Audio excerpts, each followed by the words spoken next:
వద్దు sir, please sir, నన్ను వదిలేండి సార్.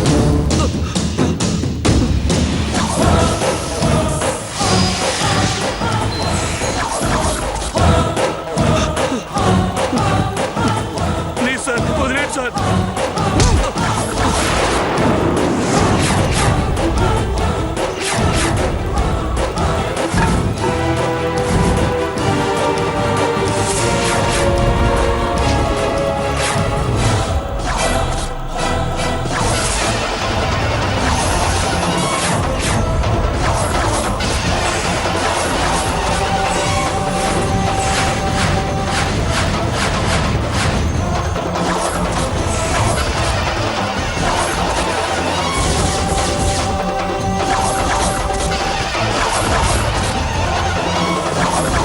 అమ్మా ప్లీజ్ అమ్మా, అమ్మా నన్ను వదిలేండి అమ్మా.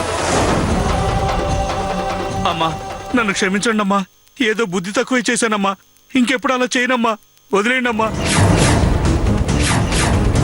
రే, కోట్ల రూపాయలు దొంగిలించినా క్షమిస్తాను, కోపంతో తిట్టినా మన్నిస్తాను, కానీ మాయం మాటలు చెప్పి మోసం చేస్తే అంతు చూస్తాను.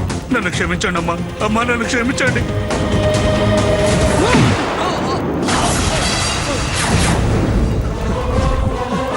నా కూతురు కోరుకుంది కదా అని ఆ విల్లాకి నేను 4 కోట్లు ఇప్పించాను. కానీ నువ్వేం చేశావు? 1 కోటి కూడా ఖరీదు చేయ నా ఇంటికి మాయ మాటలతో గొప్పలు చెప్పి నా చేత 4 కోట్లు ఇప్పించావు. ఆఫ్టర్ ఆల్ 4 కోట్లు పోయినందుకు నాకేమీ బాధగా లేదు, కానీ ఆ ఇల్లు ఎందుకు పనికిరాదని, శుద్ధ వేస్ట్ అని నా కూతురు బాధపడింది చూడు, అది నేను మర్చిపోలేకపోతున్నా. నా కూతురి కంట్లో కన్నీటిని చూపించిన నీకు చావుని చూపిస్తాను, అప్పుడు కానీ నాకు మనశ్శాంతిగా ఉండదు. తప్పైపోయిందమ్మా, తప్పైపోయిందమ్మా, ఈ ఒక్కసారి క్షమించడమ్మా, ఈ ఒక్కసారి క్షమించమ్మా. ఏదో పొరపాటు జరుగుంటే క్షమించేదాన్ని, కానీ నువ్వు కావాలని ప్లాన్ చేసి నన్ను చీట్ చేశావు, అందుకే షూట్ చేస్తాను, చావు.